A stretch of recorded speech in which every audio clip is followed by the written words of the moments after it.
Hello, good morning students. Myself Rahul Bansal, Assistant Professor in Civil Department in Chandigarh Polytechnic College. So in this semester, I will teach you the subject fluid mechanics. So now we can discuss about the subject fluid mechanics having chapter hydrostatic pressure. So here I discuss you the chapter related with some PPTs. Here the PPTs is like. So first of all, in this, we define what is hydrostatic pressure. As the names simply state that hydro means water or any liquid which have ability to move freely or flow freely, and static means the fluid which are having at rest position means so the pressure means hydrostatic pressure in which the liquid or water is at rest condition, uh, influencing the force on the surface that is known as pressure. So here we describe first pressure.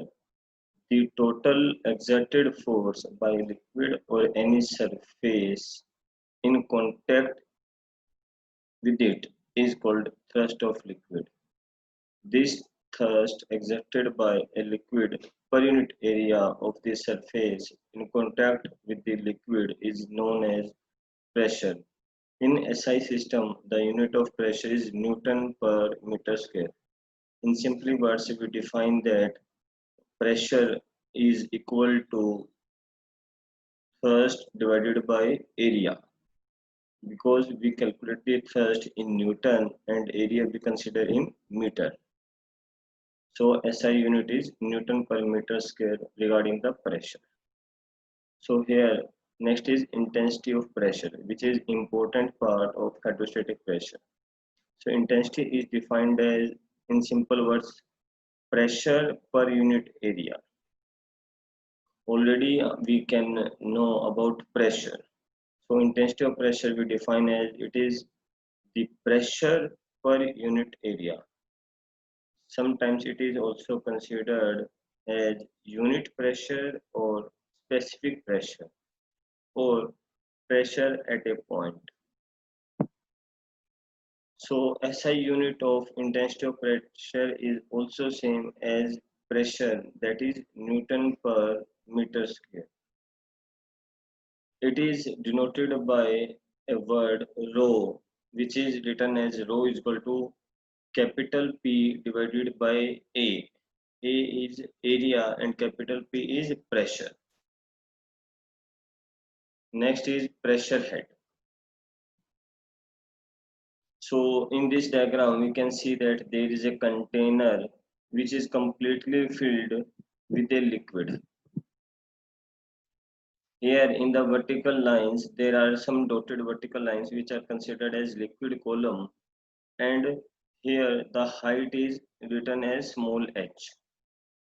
In this, we can calculate the pressure head. Means pressure head means pressure distribution of liquid at rest conditions. Now we can easily see that water or liquid is in rest condition in the container, and there is water having some mass. So this mass exert pressure on all the sides of container and bottom part of the container. So here we can find the value of pressure inside the container.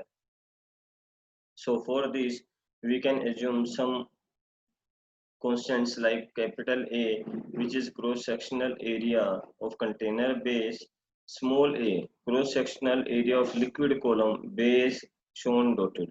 Here देखो, यहाँ पर हमने dotted lines का एक vertical column show किया है, तो इसका जो एरिया होगा वो स्मॉल ए कंसिडर किया जाएगा, और जो कैपिटल ए एरिया है इस कंप्लीट कंटेनर का एरिया कंसिडर किया जाता है. Small H height of liquid column, W specific weight of column, and rho intensity of pressure. So force exerted by liquid column at the bottom of container is given as weight of liquid column. So how we calculate the weight of liquid column? This is specific weight multiplied by volume of liquid. Here in this we can written specific weight small w multiplied by volume of liquid is written as area multiplied by height. So pressure intensity at bottom P, which is easily calculated as force exerted divided by area of column. So force exerted is W specific weight multiplied by area into height divided by area of column is small a. So here a to a is cancelled. So pressure intensity is equal to W into H, where W is the specific weight and H is the height of liquid. So from this derivation, we can calculate that the intensity of pressure at any point varies with depth from the free surface of the liquid. So from this, we can calculate the pressure head. Now, the important part of that is Pascal's law. A French mathematician which is named Blaise Pascal make a law in 1653 which is considered as Pascal law. In this law, he states that the intensity of a pressure in a static fluid is transmitted equally in all directions. मतलब उसने इसमें ये कहा था अगर हम किसी भी स्टैटिक फ्लूइड को एक कंटेनर में अप्लाई करते हैं या रेस्ट पोजीशन में रखते हैं तो वो फ्लूइड जो स्टैटिक कंडीशन में है वो सभी डायरेक्शंस में इक्वली अपनी इंटेंसिटी ऑफ प्रेशर को ट्रांसमिट करता है. In other words, we can also say that pressure is applied at any point in a fluid at a rest. So the pressure is equally transmitted in all the directions and at every point in the fluid. This is the Pascal law. Here, for explaining this, we can consider a very small right angle triangle wedge shaped element ABC in diagram A. And we can also see diagram B. ABC of a fluid at rest having unity width as shown in diagram A and B. So here this is the wedge shaped light structure. In this the intensity of pressure which is given as Px, Pz and Py in both diagrams is equally transmitted the intensity of pressure at all sides of the diagram. So by explaining this, we can make derivation regarding this and we can find that the intensity of pressure at any point in a fluid at rest is the same in all the directions and thus the Pascal law is also proved. So here we can describe about various applications like first one, the main principle of this law is hydraulic jack and hydraulic press. We can see it in the many industries. Next, force amplification in the braking system of most motor vehicles. वहाँ भी हम pascal law use करते हैं. Next, used in artesian wells, water towers, and such various types of dams. And last one, scuba divers must also understand this type of principle related with the intensity of pressure.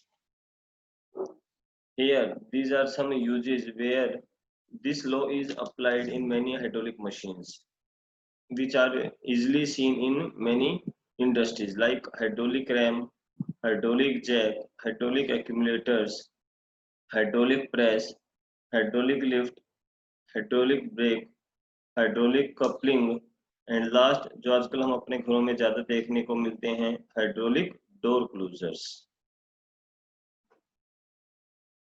After that, total pressure is also important term related with this chapter. So defined as the force exerted by a static fluid on a surface either plane or curved when the fluid comes in contact with the surface. This force is always normal to the surface.